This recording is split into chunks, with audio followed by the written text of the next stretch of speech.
Good morning అండి అందరికీ. మనము మన దేశం ఒక ప్రజాస్వామ్య దేశం. ఎన్నికలు జరుపుకోవడం, కొత్త నాయకత్వాన్ని ఎన్నుకోవడం వరకే మనము ఒక డెమోక్రసీ అని అనుకుంటున్నాం. అంతవరకే పరిమితమైంది. అది కూడా కలుషితమైంది. ఇవాళ ఎన్నికలు, మున్సిపల్ ఎన్నికలు చూసినా ఓటరును కొనుక్కోవడం తప్ప ఇంకా ఉండదు, ఏం లేదు అక్కడ. ఇవాళ బంగ్లాదేశ్ అనే దేశంలో కూడా ఎన్నికలైనవి. అక్కడ కూడా ఇలాంటి వాతావరణమే, కానీ మరో రూపంలో ఉన్నట్టుగా తెలుస్తుంది. అసలు బంగ్లాదేశ్ అంటే ఏంది, ఎక్కడుంది? ఇదివరకు నేపాల్ గురించి చెప్పుకున్నాం, శ్రీలంక గురించి చెప్పుకున్నాం, చైనా గురించి కూడా మాట్లాడుకుందాం. ఇప్పుడు మరి బంగ్లాదేశ్ గురించి ఎందుకు మాట్లాడుకోవద్దు?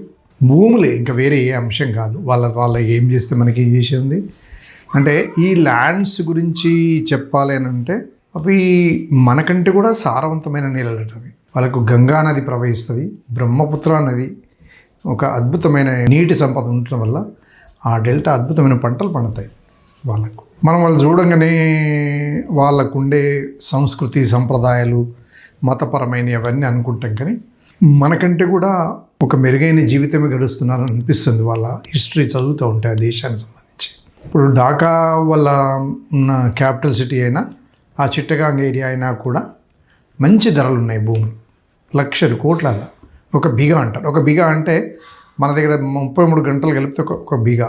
అది ఢాకా కానుకునేది కొన్ని కోట్ల విలువ ఉంది. చిట్టగాంగ్ ఏరియాలో ఇంకొంచెం ఉంటుంది. తర్వాత ఉత్తరంగా ఈస్ట్ పార్ట్ కొంత రేటు తక్కువ ఉంటుంది, కానీ ఓవరాల్గా మాత్రం మంచి ధరలు.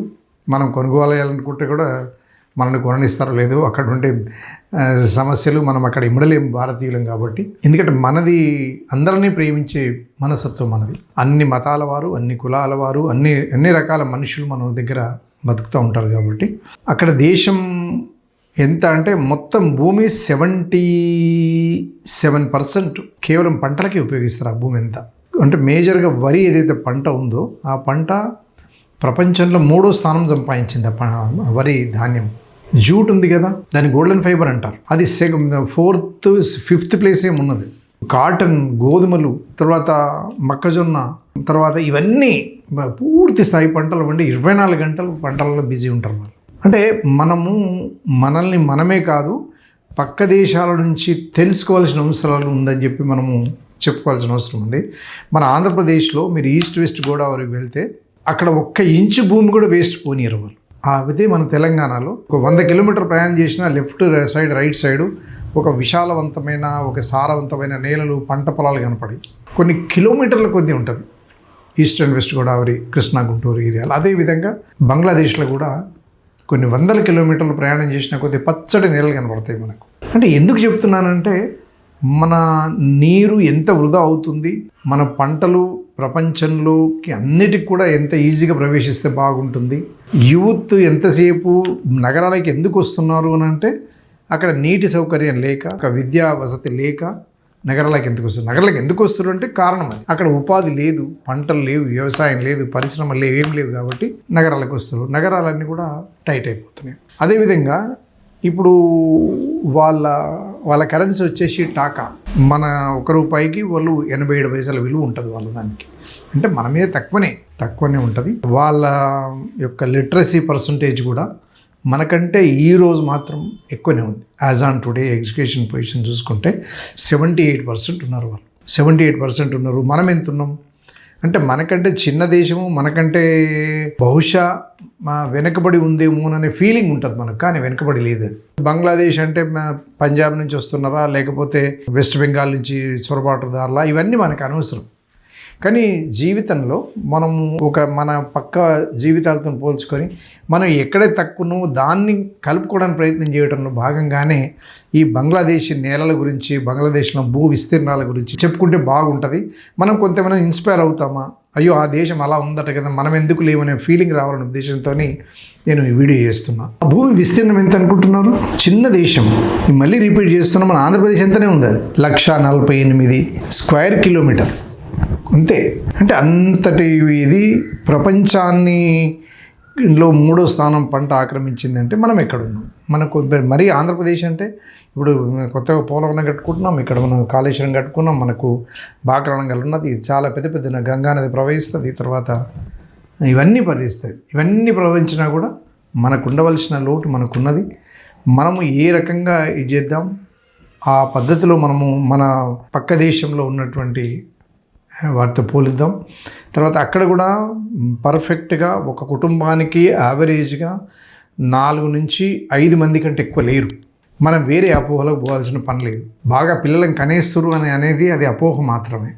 ఖచ్చితంగా అక్కడ ఫ్యామిలీ ప్లానింగ్ జరుగుతూ ఉంది. 100% సక్సెస్ అవుతున్నారు వాళ్ళు. ఆ విధంగానే మనం కూడా ఇప్పుడు పనిష్మెంట్ ఏంటంటే సౌత్ ఇండియాలో బ్రహ్మాండమైన ఆపరేషన్ కుటుంబ నియంత్రణ సక్సెస్ అవ్వడం వల్ల మన పాపులేషన్ సౌత్ ఇండియా రాష్ట్రాలు కర్ణాటక కానీ, మహారాష్ట్ర కానీ, ఆంధ్రప్రదేశ్ కానీ, తెలంగాణ రాష్ట్రం కానీ, తమిళనాడు కానీ, కేరళ కానీ, మనం అందరూ ఇవన్నీ పర్ఫెక్ట్గా కుటుంబ నియంత్రణ ఒక కుటుంబంలో ఒక బాబుతో క్లోజ్ చేసేసినాం. అదే బీహార్, యూపీ అయితే 4, 5, 6 పిల్లలు కూడా అంటున్నారు. అది ఇల్లిటరసీకి అంటే చదువు ఏమాత్రం లేదు, బాధ్యత లేకుండా ఉంటున్నారు అనడానికి అదొక బండ గుర్తు. మనం ఏ దేశంలో ఉండే పాపులేషన్ గురించి, ఆ లిటరసీ గురించి అయితే మాట్లాడుకుంటామో మన దేశంలో ఉండే మన పరిస్థితుల గురించి మాట్లాడుకోవాల్సిన అవసరం ఉన్నది. అంటే పక్క వాళ్ళు డిసిప్లిన్డ్గా లేరు, బాగా పిల్లలను కనేస్తున్నారు అనేది ఒక అపవాదు మాత్రమే. ఎవరి జాగ్రత్తలో వాళ్ళు ఉన్నారు. మన జాగ్రత్తలో సౌత్ ఇండియాలో ఉన్నంత ఒక దేశం ప్రభుత్వం ఇస్తున్నటువంటి సూచన ఎంత పర్ఫెక్ట్ రిసీవ్ చేసుకుంటున్నామో అదే ఉత్తర భారతంలో లేదు అని చెప్తూ, అదేవిధంగా అత్యధిక సంతానానికి వెళ్తున్నటువంటి కుటుంబాలు ఇక్కడ మన దగ్గరనే ఉన్నారు ఎక్కువ అని చెప్పుకోవడానికి కూడా ఈ బంగ్లాదేశ్తోని ఈ పాపులేషన్ వైజ్ కూడా పోలిక చేస్తూ అక్కడ సఫిషియెంట్ ఫుడ్ ఉంది వాళ్ళకి. చక్కెరను అయితే ఎంతో పండిస్తారు, షుగర్ కేన్ బ్రహ్మాండంగా ఉంటుంది వాళ్ళ దగ్గర, మొక్కజొన్న, బఠానీలు, ఇవన్నీ ఇంత పొలం వేస్ట్ కానివ్వరట వాళ్ళు. అదే మన తెలంగాణ రాష్ట్రంలో ఇప్పుడు ఇక్కడ నుంచి వికారాబాద్ లేకపోతే ఇక్కడ నుంచి మహబూబ్ నగర్ జిల్లా మొత్తం తిరిగితే అంత కలిపితే మా డేటా మర్చిపోయాను నేను, పర్ఫెక్ట్గా లేదు. అసలు ఎంతో వేస్ట్ ల్యాండ్ ఉంటుంది అక్కడ. అనంతపూర్ పోతే ఘోరంగా ఉంటుంది పరిస్థితి. ప్రభుత్వాలకు చిత్తశుద్ధి ఉండాలి. నీళ్ళు ఇవ్వడము, ప్రకృతి సంపదను వేస్ట్ కావద్దు అని అనుకుంటే ఆ సీరియస్నెస్, ఆ కన్సర్న్ అక్కడి నుంచే ముఖ్యమంత్రులంతా వస్తారు. కానీ అక్కడ ఆ జిల్లాను బాగుపరచరు. ఎంతసేపు ఆ కృష్ణా, గుంటూరు తప్ప ఇంకేది కనపడదు వాళ్ళకు. ఈస్ట్ కోస్ట్ గోదావరి తప్ప ఆ 4 జిల్లాల మీద కాన్సన్ట్రేషన్ ఉండదు. అంటే బంగ్లాదేశ్తో పోలిక ఎందుకు అని అంటే ఆ దేశం అక్కడిక్కడ అని ఉండదు, మొత్తం యావత్ దేశాన్ని దృష్టిలో పెట్టుకొని వాళ్ళు డెవలప్మెంట్ చూస్తున్నారు. కాబట్టి మన దేశంలో, మన రాష్ట్రంలో ఉన్నటువంటి ప్రతి వ్యక్తి కూడా ఆ దేశం యొక్క భూమిని వినియోగం ఎట్లా చేస్తున్నారు, ఆ భూమిని ఎంత అదొక వస్తువుగా కదిలిస్తే ప్లాట్లు, ఆ భూమిని కమర్షియలైజ్ చేయకుండా ఎంత పంట దిగుబడి చేసి ప్రపంచ స్థాయిలో ఎట్లా పేరు సంపాదించారు, మనం ఎట్లా చేయకూడదు, మన ఉమ్మడి రాష్ట్రంలో ఉన్నటువంటి కొన్ని కరువు జిల్లాలను కూడా నీటిమయం ఎందుకు చేయకూడదు, ఆ బాధ్యత మన వాళ్ళకి ఎందుకు లేదు, ఏదో కంపేర్ చేసుకుంటూ మనం ఏదో ఇది చేసుకుని ఆనందపడటం కంటే ఇట్లా చేస్తే బాగుంటుందని చెబుతూ ఈ వీడియో చూస్తారని, లైక్ చేస్తారని తెలియజేస్తూ ధన్యవాదాలు. Thank you very much.